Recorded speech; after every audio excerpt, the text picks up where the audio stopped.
I'm going to call this meeting to order.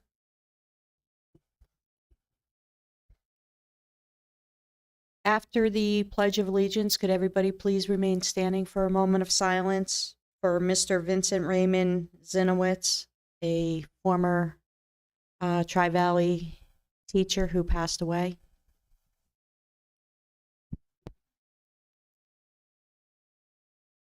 I pledge allegiance to the flag of the United States of America and to the republic for which it stands, one nation, under God, indivisible, with liberty and justice for all.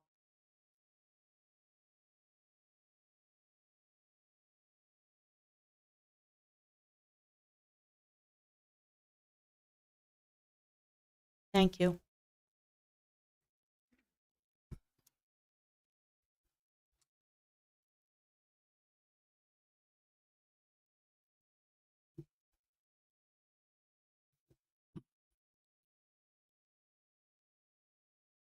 We have a memorial resolution. Whereas Mr. Vincent Raymond Zinowitz served as a staff member of the Tri-Valley Central School District, and whereas Mr. Vincent Raymond Zinowitz exemplified extraordinary commitment to the students of the Tri-Valley Central School District, and whereas Mr. Vincent Raymond Zinowitz passed away on January 2nd, 2026. Be it resolved that the Tri-Valley Central School District extends its thanks to Mr. Vincent Raymond Zinowitz for his service, and be it further resolved that the Tri-Valley Central School District extends its sympathy to the family of Mr. Vincent Raymond Zinowitz during this time of mourning. Okay, number 2, correspondence. I don't believe we have any.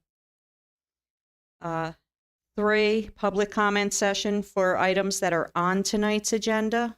I don't believe we have anybody signed up. Superintendent's report.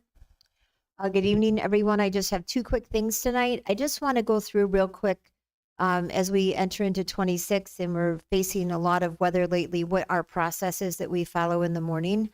If it's going to be a stormy night, we are on with 3 of our highway departments. We talked to Fallsburg, we talked to Claryville and Denning, and we talked to Grahamsville.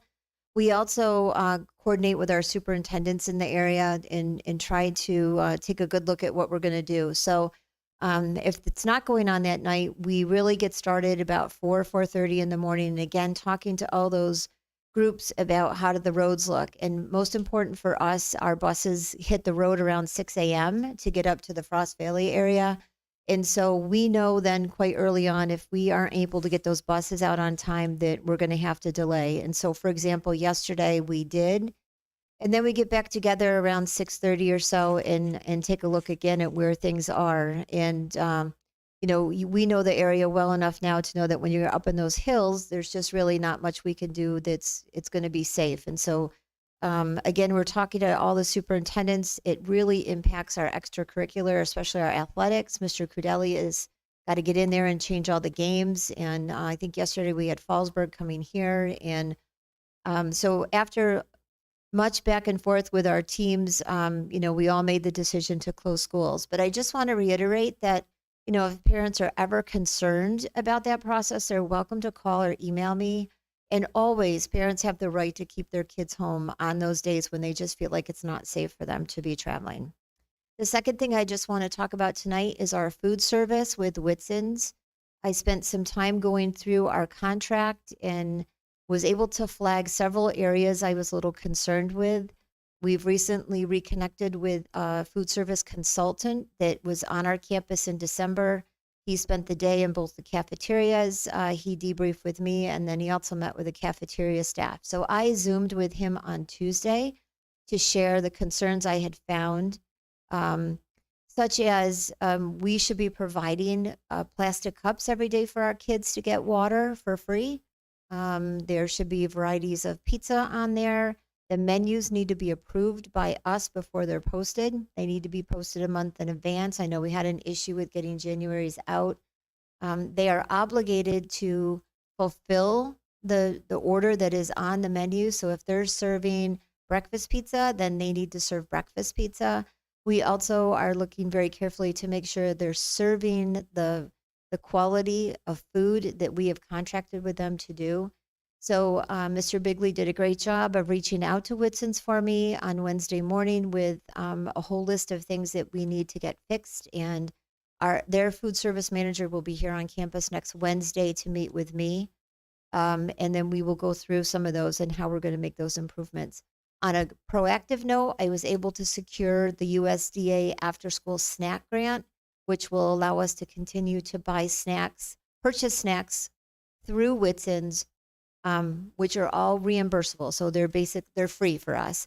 And then I've got a few sample menus that we've put together. We're going to be sitting down with our students, our coaches, our extracurricular club people, and just to take a look at the menus to make sure those are what they're looking for. There's a lot of fruits and vegetables on there. There's yogurts, there's waters, there's milks, there's juices. And then that will start as soon as we possibly can. I'm hoping the 26th that we have that off the ground, and that will be something else we talk about next week when we meet with Whitson's. So I just wanted you to have just a little overview of those two things. Thank you. Okay, presentations, Mr. Biebenroth, the introductory budget information.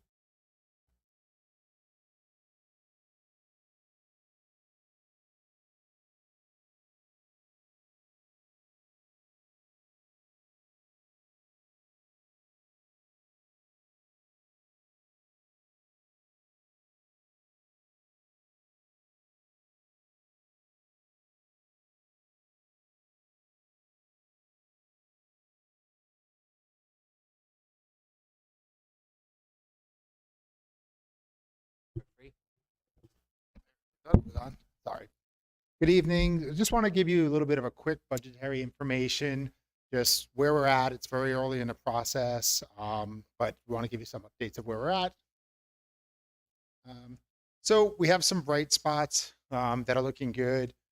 We've met with all the building principals, facilities, technology, athletics, just looking at the stakeholders of what their needs are, if there's any particular needs that they need that are going to be different for next year. We looked at that.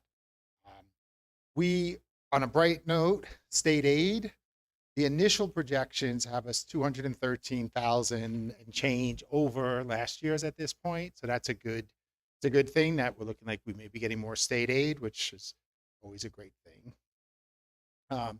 So last year at this time, we were still in collective bargaining negotiations for our two biggest unions. Those contracts being settled is very helpful to us. It allows us to move forward having set numbers. We do have a third that we've reached a tentative agreement on. That's a smaller union in terms of dollar value. We've met with them, and we're pretty close on that, and we have a sense of where we're going to be. Health insurance costs are increasing, but they did increase slightly less than we predicted they would increase, which is always a good thing. So we're just looking. Our rates come out for January 1st, so we have to guess what they're going to be for the following year. But coming in slightly lower than original does help us for next year where we project. Some things that we need to watch for. So federal funding, grant funding, what's going to happen with that. We have to really look closely at what we're going to get, if we have to make any adjustments, and we're trying to proactively plan to ensure that we can keep programs that are funded federally. If there's cuts with that, depending on what's going to happen, or if there's increases, then that would even be better. Fuel cost. Right now, as you're getting gas, fuel prices are down. With DCMO BOCES does our bid. We don't have to accept the bid. They really, they've been doing this a long time, and they look for when they want to go out for bid because it's a 1-week bid. If we're dropping, you may want to wait another couple of weeks or a month, but we also need to get answers. So we're just waiting for that when they're going to decide to put the bid out. And they have a lot more experience and a lot more charts and graphs than I would have with fuel. So just waiting on that, but we're hoping for a decrease in energy cost. The other thing is the CPI index. So our contract with transportation with rolling V is tied to the CPI. It's actually tied to the May CPI numbers, but the consumer price index, it went up 3.4 last year. The last report I saw, which was November, was 2.7. I think December's might be coming out in the next day or two, but it was 2.7. So we're looking to see, but we don't know what that number is going to be. And as goods and materials, we may see pricing increase, but we're really going to look at where we can try to save money or more efficiently purchase stuff. But we don't know, as everybody who's buying things, cost of goods are just going up. So that's really where we're at. It's building it, but these are the questions and some of the things that are, that we're using as we're working through the budget. Any questions?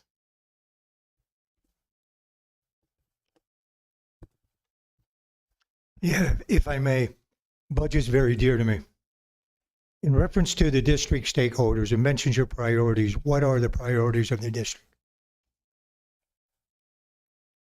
So we have a number of different priorities so we're looking at the individual buildings, continuing programs, whether we're adding programs, they're looking for a little more autonomy with some of their budget where they can make some of their choices, making sure that we keep all programs as is, not cutting any programs. And then that, those are our basic. On the buildings and grounds side, there's no major at this point. There's nothing major. So if you had to put a percentage on our academics, what percentage would that be of the budget? Considering your priorities, specifically academics. I don't have that answer like in front of me. I can get that for you as we get further in. Your state aid is 213. That's what you feel you're going to get this year? Additional, above what we Right. had last year. Yeah. What percent of that is the budget? That's 18%. Oh, 213 you're saying, or the total state aid? No, the 213. 213 would be roughly 5%-ish. That much? No, sorry, doing math, trying to do this here. It talks about health care. Yeah. We were talking about it earlier that it could be up there. What's your anticipation on percentage? Because I know other areas are talking about it too. The town's talking about it. They even went through a referendum to get that. So Extra amount that need to put in the budget. So we predicted 10% across the board, and there's a whole bunch of different healthcare rates and different things, but they went up from 8.09, I think, to 8.9. One of them did go up 26%, but it's Medicare Part B. It's a small part of the budget for us, the money that we went down. But we're probably going to predict somewhere around 14%. How much? I mean, just to be safe, but I don't know if,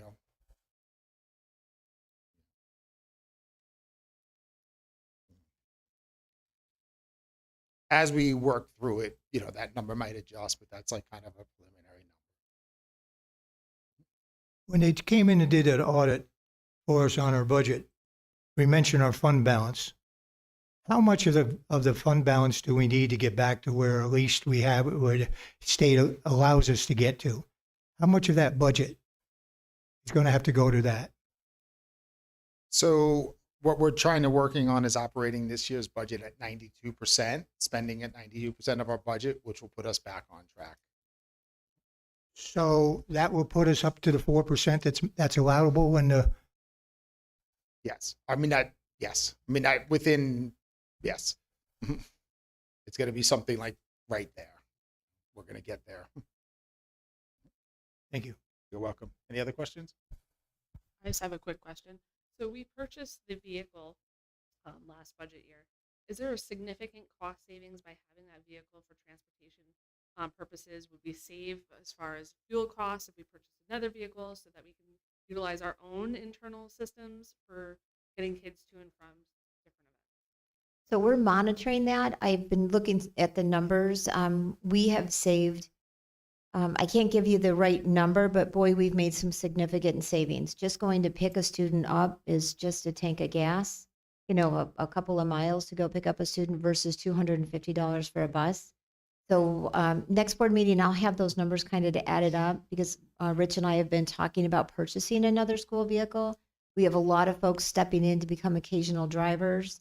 And I think it will ebb and flow, but like we've got 2 kids going to an FFA lobby day in Albany with Tara. If we paid a bus, it'd be $1,000. Instead, she can take the van with the 2 kids in it and head up there for a half a tank of gas there and back. So yes, it's really been a good deal for us to purchase that. I just see it with winter sports. You have ski team, you have wrestling team Mhm. that they go to Fallsburg to Mhm. practice. 2 totally different locations. Still dealing with a bus occasionally. So Or no? we've all kind of pitched in. We've been doing a lot of commuting over to Fallsburg to drop the wrestling team off as needed. The skiers are a little more difficult because there's, I think, 8 skiers and they've got some equipment. It's hard to pack 8 into that van with all their equipment. But just being able to take the student over to get to practice on time, we don't have to mess around with waiting for a 3:30 bus. We've got him there when the team shows up so he can get out of the van and get right in and get started. That's been really great. Yeah, I just saw the expenses associated with the fall for Mhm. transportation. So Mhm. I thought if it would be some sort of cost savings over 2 years, it might be something we want to consider. Absolutely. Thank you. I see we picked up a number of faculty members that were eligible to drive those buses. Is there anybody else interested? Are we looking to gain more of them? So it's open enrollment. People can do that whenever they want. I anticipate in the springtime when our golf season starts that our golf coaches would be interested in getting that occasional driver because again, when you've got, four athletes going over or 5 athletes going over and you can pile the golf bags, it's good. The storage in the back is pretty good. We piled all of us in there and it's just going to be so more economical and time saving. So we knew like springtime was trouble for us. We couldn't get a bus till 3:45. Then they've got to get over to the golf course. Now they got to turn around and get back to get the bus to go home, and they're not even getting 9 holes in. So versus leaving here at 3 o'clock, getting over there at 3:15, getting another half hour, 45 minutes into practice is going to make a big difference for us. I think it allows us to continue or there are extracurricular at the level we're doing. Yeah, We're saving some money by doing that. Yeah, and I have to give a shout out to especially Mrs. Burke and Mrs. Hugler. So both of them have their 19A license on top of, their coaching and being part of clubs and all of that. And so they are also pitching in and helping out and taking kids over. We've got, somebody's dropping the white bus off with the kids over to Holiday Mountain and dropping them off so they can get their practice in because they wouldn't be able to get to practice till, let's say, 4:35. So they've been fantastic about helping us with that. Our work-based learning, so Mrs. Hugler's got 4 or 5 kids that are off campus every day in internships. And again, she can just put them in the van and take them versus taking a bus or a white bus and having to pay a driver or somebody from Rolling V and their bus. So it's been really beneficial to have that. I think it'd be we need to be proactive in keeping numbers on what we're doing. And it would help to answer some of Carrie Ann's questions. And maybe we want to buy another one sometime if it's successful and we're saving money. I agree. Thank you.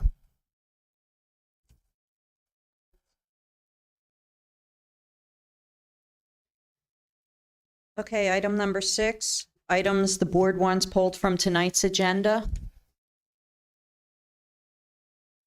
10A. I'm sorry, 10A.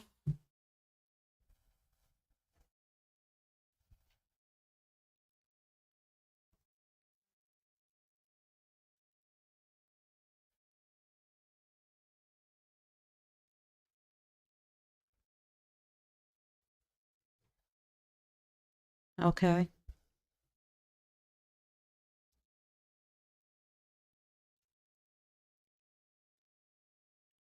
Can I get a motion to accept the consent agenda with the exception of item 10A? Second? Second. Thank you. Second by Travis.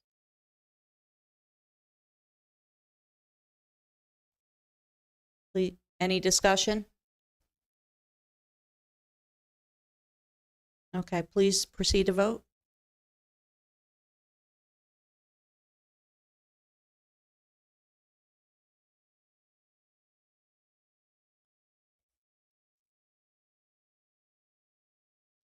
Okay, that's unanimous.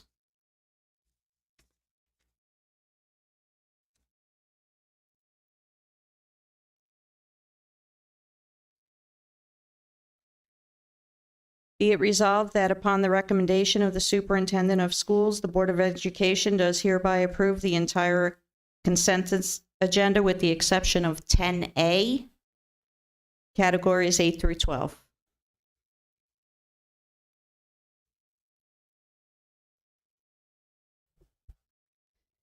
Can I get a motion for item 10A on the consent agenda minutes? Second? Second. Second by Nicole. Discussion? Yeah, my question is, it seems to be that sometimes the minutes are not consistent with what we've been doing in the past. I had some things I mentioned during some presentations with the FFA, the FPLA, and the track. And, you know, these organizations, extracurricular, especially those three, are very well, do very well in this school. Some of our athletes are Division I school. I mean, Little Tri-Valley. The FFA is maybe fifth in the nation, so is reported, and we have a lot of kids in that and enjoying that, the extracurricular. But my point is, sometimes the public needs to hear what this district is doing. We don't get a lot of publication in any newspapers.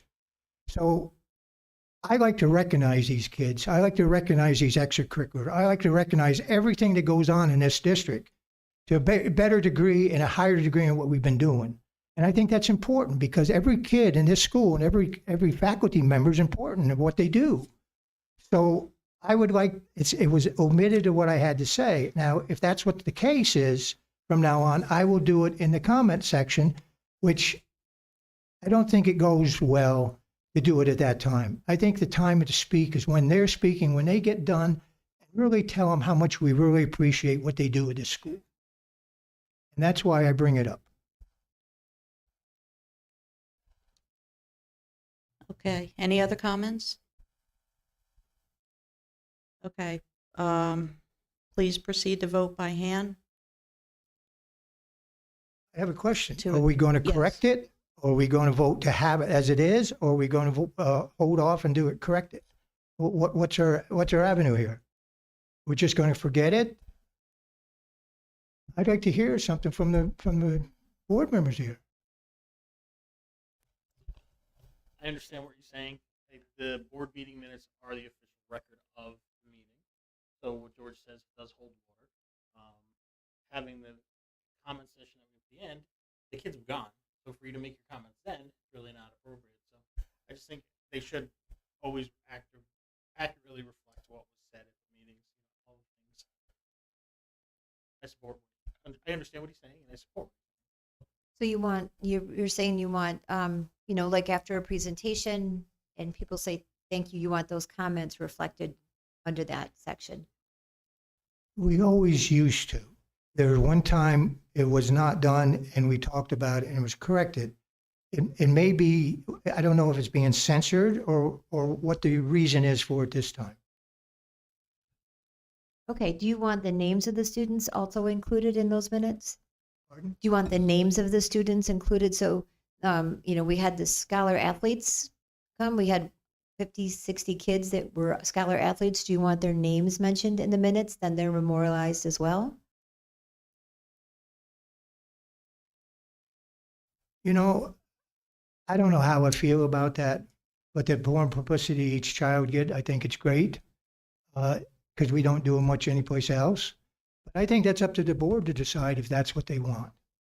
I would like to have what I say at least in the minutes. I'm sorry, because it is part of the record. I will say I noticed that the students' names who did the presentations weren't in the minute. And like you said, the scholar athletes, I think a list of everyone, because all the names were read out loud here. And if we're going to put our comments in there, we should know who we're speaking of. So Very agree, good. We George. will do that.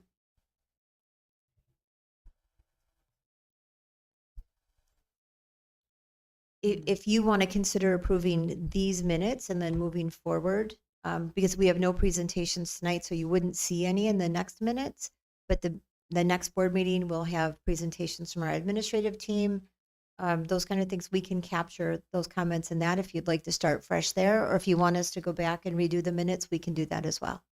I would like to have what I said in the minutes at the last meeting. Okay. That's what I would care about. Thank you. The one thing I know people at home always say is that our audio is not the best. So, just for you, Heather, other clerks have had tape recorders to capture everything because you can only write so fast and things are being said rapid fire. So, just a helpful thing for you. Make your life easier.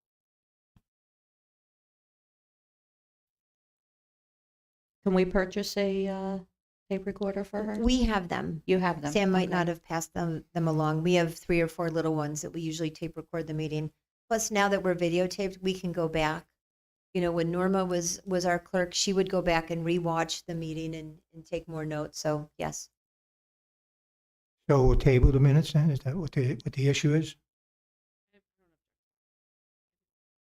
Pardon? I don't object to that. I think that's fine.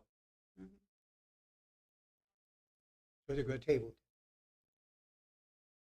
So we need to vote. Thank you.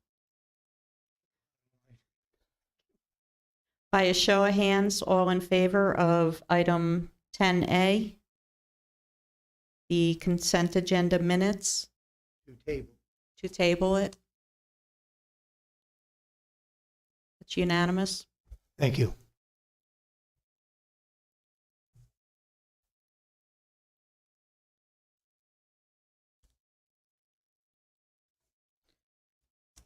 Okay, section 12, board committee reports. We had no committee meetings. Item 13, old business. We don't have any items there. Public comment session for items that are not on tonight's agenda? Nobody? Item 15, new business. 15A.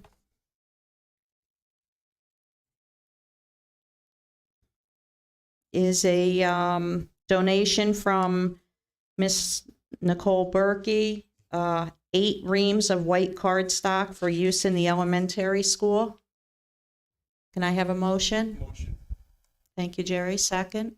Second. Carrie Ann? Any discussion? Please proceed to vote. We're not voting on that? To accept it? Yeah.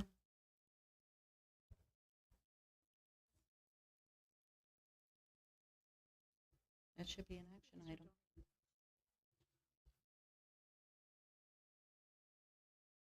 So we're going to do a hand vote for this.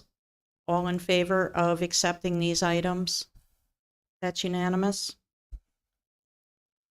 Be it resolved that upon the recommendation of the superintendent of schools, the Board of Education does hereby approve the donation of 8 reams of white cardstock for use in the elementary school donated by Miss Nicole Berkey.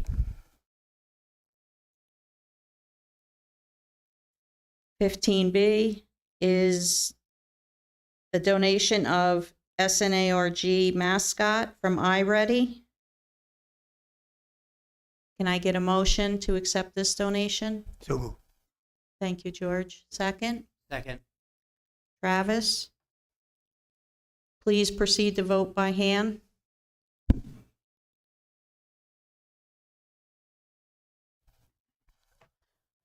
Any opposed? Unanimous. Be it resolved that upon the recommendation of the superintendent of schools, the Board of Education does hereby approve the donation of SNARG mascot from iReady. Maybe a thank you letter to go out. Yes. Item 15C is the 2025-2026 school year extension of food service management company contract. Can I have a motion? Thank you, Jerry. Second, Pat? Any discussion? I have a question. Yes. This is a 1-year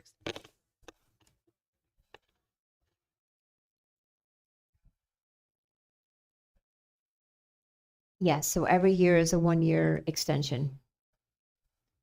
Now, that's an ongoing discussion with them you've had this year, or? Yes, several. So you're happy with what you got now? Not necessarily, but food service contracting in this area is really difficult. But we've got our thumb on it, and I think we're making progress. And they've been being paid Yes, for this school year yes, without a contract being signed? yes. And we've been getting our reimbursements from the state too. So it's logistical, and we'll get it submitted tomorrow to the state. Erin, what is the normal contract length between a school district and a food service company? So I think you do a 5-year RFP. So we're in year 3 or 4 of the RFP with them. And then every 5 years you go out and you try to rebid another food service company. Got it. Thank you. Mhm. Any other questions? Discussion? Okay, please proceed to vote by hand. All in favor? It's unanimous. Be it resolved that upon the recommendation of the superintendent of schools, the Board of Education does hereby approve the 2025-2026 school year extension of food service management company contract between the Tri-Valley Central School District and Whitson's Nutrition LLC as attached to the public portion of the agenda.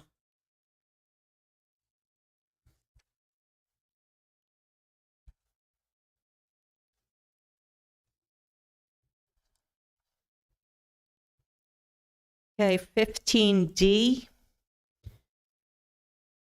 is the nomination of a vice president for the Board of Education.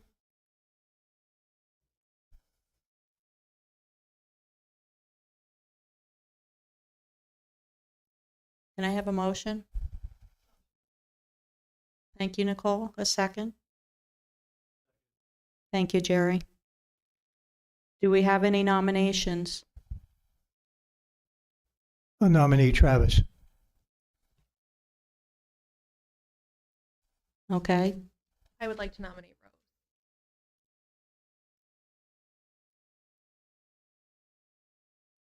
Rose. okay. Travis and Rose, are you willing to accept these nominations? Yes, I'm willing to. Travis?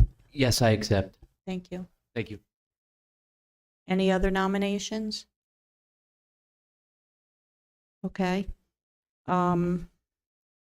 So at this point, we're going to pass out ballots.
The ballots are as follows. 1 vote for Rose Woods by Tammy Shaboti. 1 vote for Travis Hartman by George Dean. 1 vote for Rose Woods by Jerry Stevens.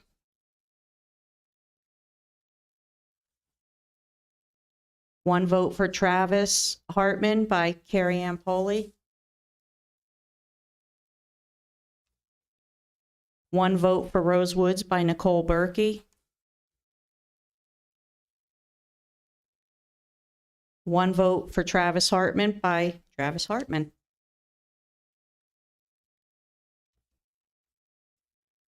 1 vote for Rose Woods by Rose Woods. And 1 vote for Travis Hartman by Pat Kelly.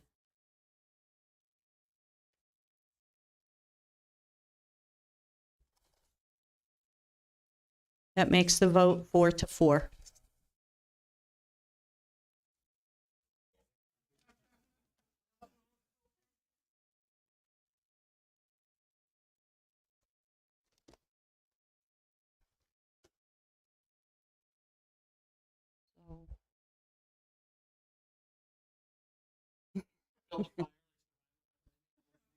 No.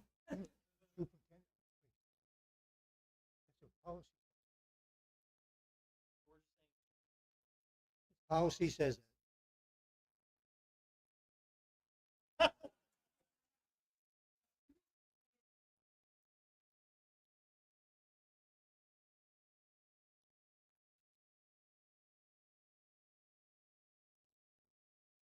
I didn't bring. And while you're looking up, while they're doing that, the policy also says when a resignation is done, it can not only be done verbally, it has to be done by hard copy. I did that, and it was not in the minutes. I handed it to somebody at the last meeting. Okay, but it wasn't in the minutes.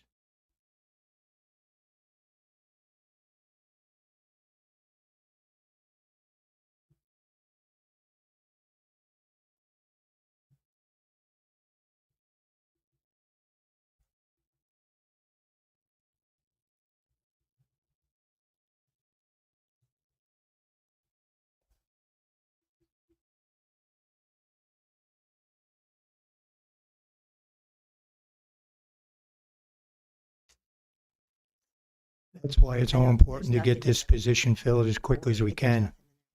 And if the board wants to hold off until we get that position filled, not put superintendent on the spot. But I don't see anything about a tiebreaker. So are you suggesting we wait till we get our new board member and then revote for the vice president? What's the policy or what's the law on having a vice president? Who would take over in the place of, in case the absence of a president? So 2150 is actually filling board vacancies, not, A bigger question President. is, or vice president. the vice president position resignation was not approved by the board. So are you telling us that you're still our vice president? I'm sorry? So are you saying that you're still technically our vice president? If everyone feels that you do not want to put the superintendent on the spot, Superintendent's not I listed in would- here?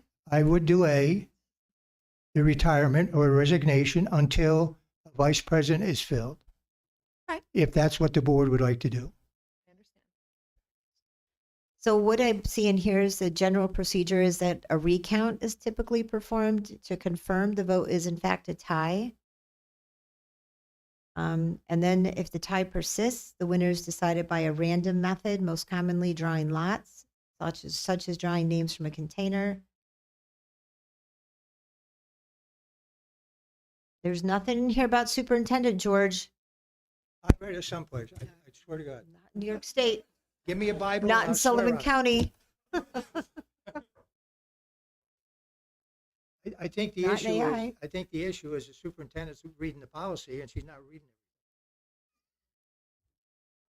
I'm reading it. No, whatever you want to do. Look, if, if, without putting that superintendent on the spot, because she has to work with everybody, whatever you want to do.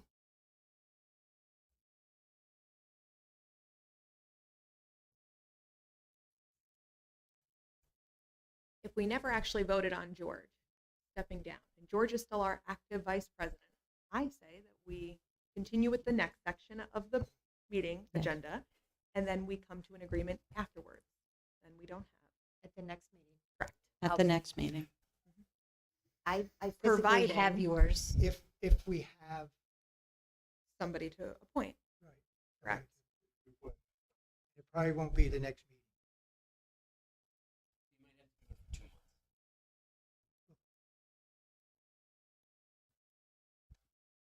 So our previous president has just indicated that we vote again until somebody's elected. Whatever you want to do. Keith, if you're listening, do you have a section of the law that you could share with us so we can verify that information, please? I'm really going with what Yeah. Nicole said.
I don't have my book. Not at all. I spoke to them today about the board member process, so I could absolutely call them back tomorrow The and policy. get the best course of action. Is it in the book or you took it out of the book? I do think George is right, though, that we have to accept his resignation.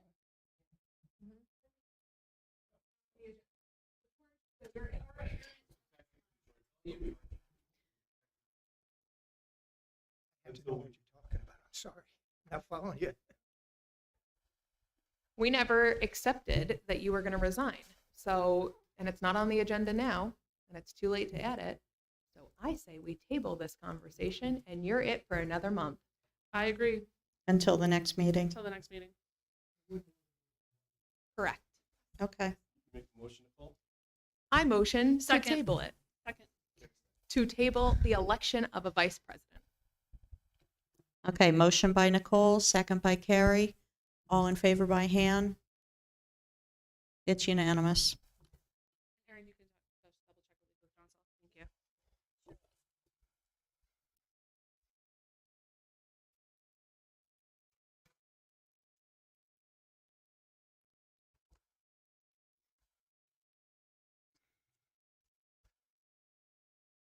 Okay, moving on to 15E, the school board member nomination process, replacing the seat that was recently vacated by Mr. Keith Stryker.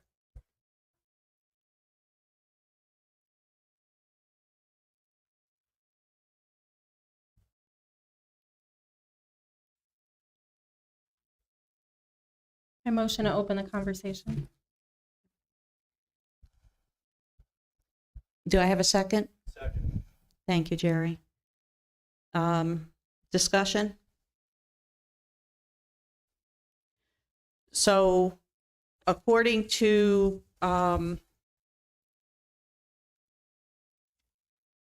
policy 2150, filling board vacancies, in the event of death, resignation, removal from office, or from the school district, or refusal to serve as a board member, the district has the power and duty to fill the vacancy.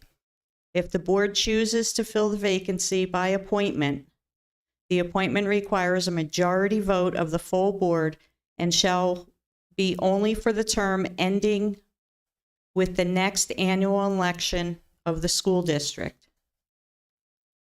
The board, at its own option, may instead call a special election within 90 days to fill the unexpired term.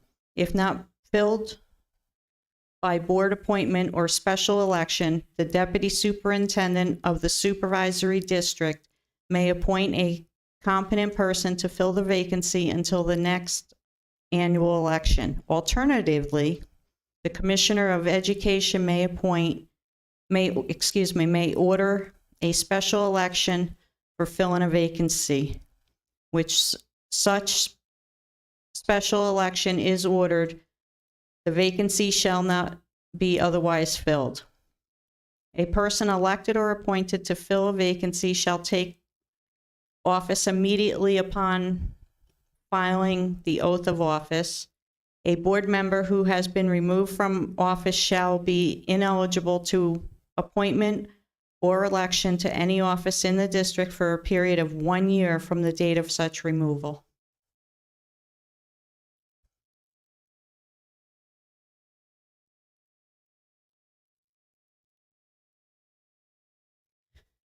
This is open for discussion. Yes. Has anybody expressed interest yet? So we have received 2 letters of interest via email from 2 community members. At this point,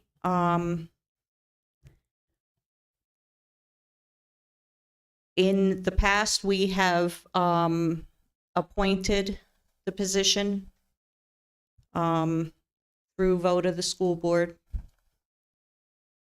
And I would suggest that that's how we fill this position. I like the idea of appointing somebody, but I would put it out to the public first, and then see who your candidate pool is, and then interview. People know because if they pay attention, a lot of people don't necessarily. So what I would suggest is that we accept nominations through Friday, January 16th. And then at the January 22nd board meeting, regular meeting, we have any interested parties submit, come make a presentation to the board, and then we would vote on them that night, and they would take office. Of the 16th? 22nd, 22nd. Travis. Sorry. Thank you. That's okay. The 16th, we would open nominations to the community through the 16th, which would be a week from Friday. Got it.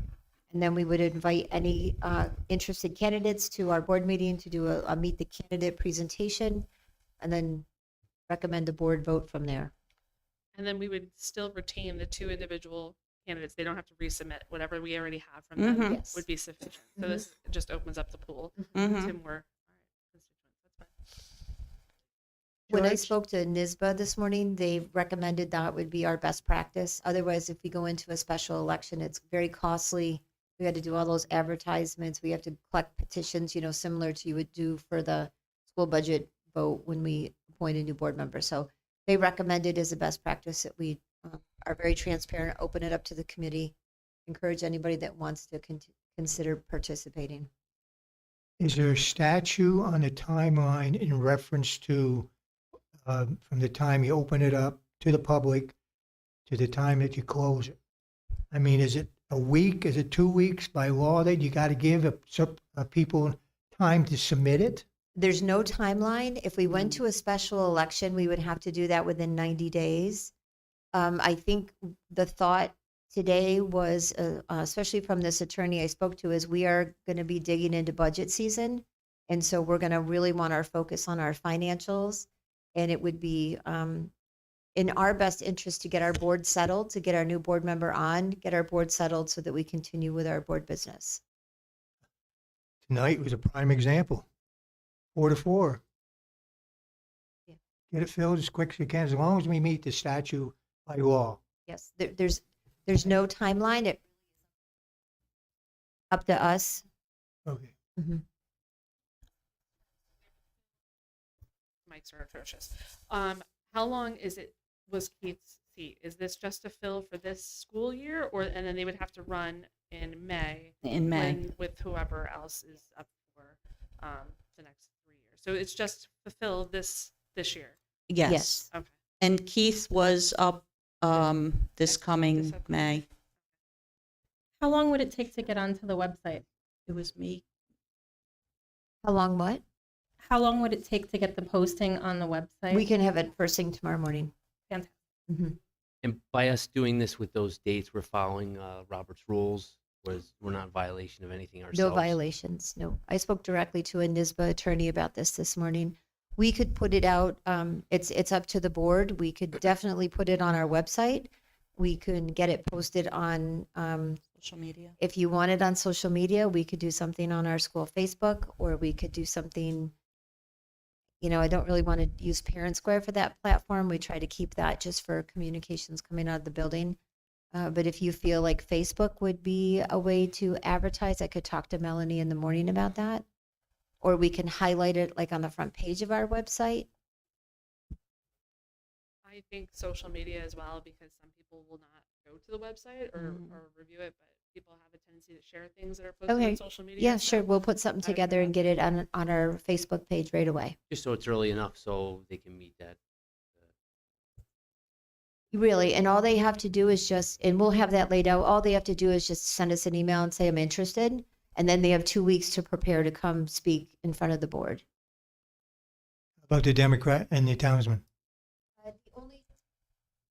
The only thing we would have to look into is when they go to print, and if we had missed the deadline. It might not make it in there, Tuesday. Tuesday. We can look into that if you'd like, for sure. I'm only 1 to 9, whatever they want to do. I think the more the merrier. Let the public know that we're looking for people. It might help us along the way to our vote for the budget as well. Get it out there. Get Tri-Valley out there.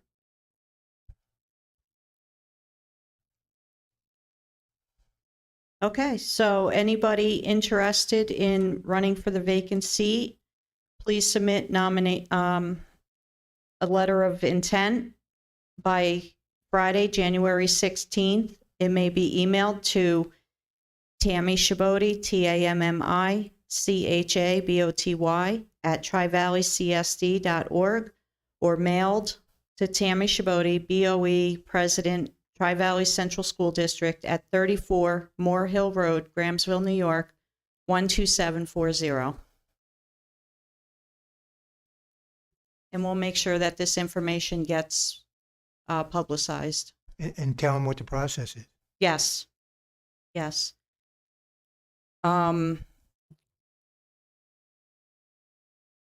At the Thursday, January 22nd, Board of Education regular meeting, all candidates that have submitted a letter of interest will have the opportunity to address the board, and a vote will be taken by the board and the new member appointed that evening.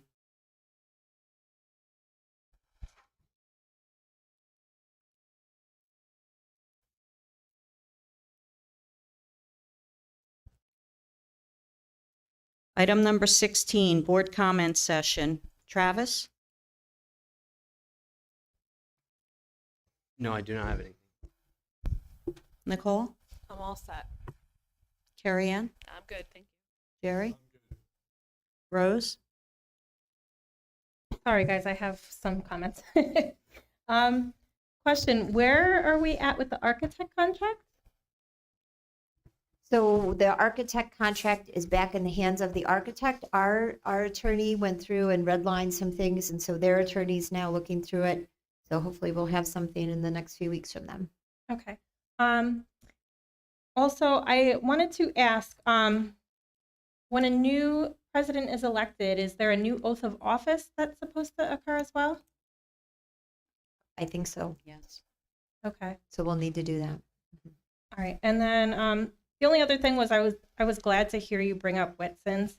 It always bothered me that milk and juice came free, but water was something students had to pay for, and water is the most important thing that everyone should be drinking. So we're looking at some water coolers on top of it. We've been talking with Jesse about the taste of our water in our water fountains. And it really is, we have to test our water every day for the health department, for the DEP. And when we do that, sometimes there's a treatment that goes in there. It's not harmful, but it does have a little bit of an adverse taste. And when that's a little bit high when it first gets done, that you can taste it a little more than you can when that treatment kind of disintegrates. So we, Mrs. Everly and I have been looking back and forth at some coolers to have possibly here in the Bear Den, and then maybe one near the cafeteria or someplace so kids can go get an 8-ounce or a 10-ounce cup and then just go fill their water up. I think it's a great idea. Thank you. I just have one more thing. It was just brought to my attention. I do not know a lot about it. I did hear about the passing of Lorraine Gantz, who was apparently a teacher here at Tri-Valley. If we can just follow up with the family. Yeah, Mr. Kelly just mentioned that to us earlier, so we'll make sure that gets on for the January 22nd. Okay. Thank you so much for that. I Yes. appreciate it. Yep. Pat? Just 2 questions. One is I heard that there was a senior trip selection. Is the board going to be briefed about that in the coming meeting? Yes. And then the other question was, you mentioned something about water testing. Years back, we did lead and copper testing. Do you know the frequency in which we do lead and copper testing with the state's mandating? It was a big to-do in like the late 2017, 2018. What frequency did DOH require? I believe it's yearly. I know Sullivan West just went through a massive audit with their water testing. A lot of times, the DOH will give you schedules at the start of a year, and they'll have all kinds of weird. Some is 1 in 3 years, 1 in 5 years, 1 in 9 years, depending on what, what year it is. I was just curious where we were with lead and copper. You let me know. I'll get that, yes. George? Snow days. Where are we with the snow days we have left? We've used 3, we have 5 left. And if we max out, what's the intent of the district? So We're going to handle that. we have a state mandated remote learning plan that we have to submit every year with our district safety plan. So that will be utilized if necessary. When we get to 4 or 3 snow days, then I will get with Mr. Haynes and we'll start talking about our plans at the 2 schools. For our elementary kids, we are all of our students have a one-to-one device now, K through 12, so they can get into a Google Classroom and do their work from home. So if we're anticipating that we're going to use all of our snow days, we will have work prepared and then we'll have Google Classroom set up for our kids. So if they have to do remote instruction, they can do that then. So your plan is to have remote, Yeah, that's what they call it, is remote instruction. So similar to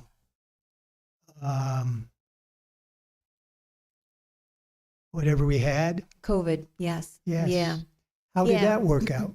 So because of COVID, we've all learned this Google Classroom. So assignments can be put into a classroom. So I'm a 5th grade teacher. I've got 20 kids in my class. I have a Google Classroom. I can upload all of my assignments in there so kids can retrieve them. For our younger elementary students, it will most likely be some type of a review packet that they can do physically. Because we also have to take in consideration if we have an emergency day because of weather, there's chances that we might not have power. There's chances that some of our homes might not have internet. So we've got all the criteria laid out as far as attendance and assignments turned in. It can't be punitive because we really can't control. If it's an ice storm and we lose power, we can't ask kids to get online. But you know, we've got some systems built in place with our remote plan to allow kids time to finish that work without penalty. So financially, we would save how much by not bringing the kids in? For, If you're going to do it virtual, they're not coming to school, correct? On a bus, correct? So are we saving money by doing that? no, they have to come to school. So we're not having it actual, like COVID then? They It- did it at home. There will be some schedules where teachers are online and working with their students. Yes, but not to the extent COVID was, no. Okay, that makes me feel better. Thank you.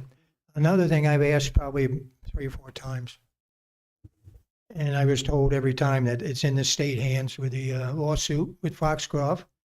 But I'm wondering if they're paying what they're supposed to be paying, or they're still getting their discount, which the school only said 2 years, I believe.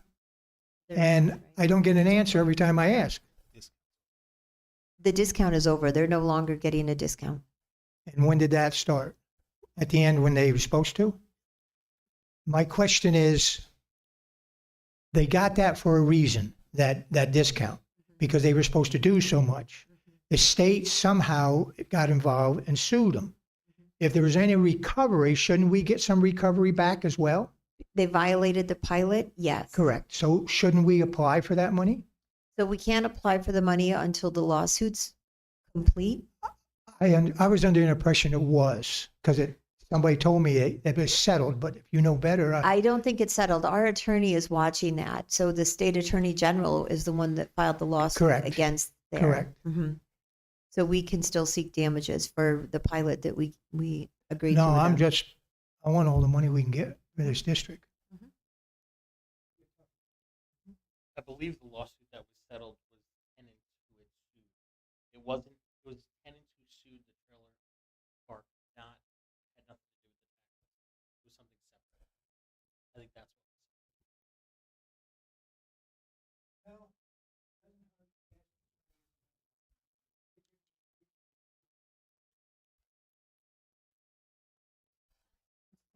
Your mic is off. If all it takes is a phone call to see if we get some money, I mean, that's cheap. Yeah. Thank-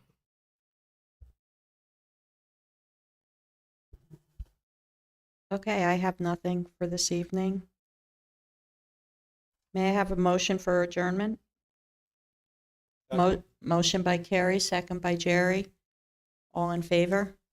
Please proceed to vote.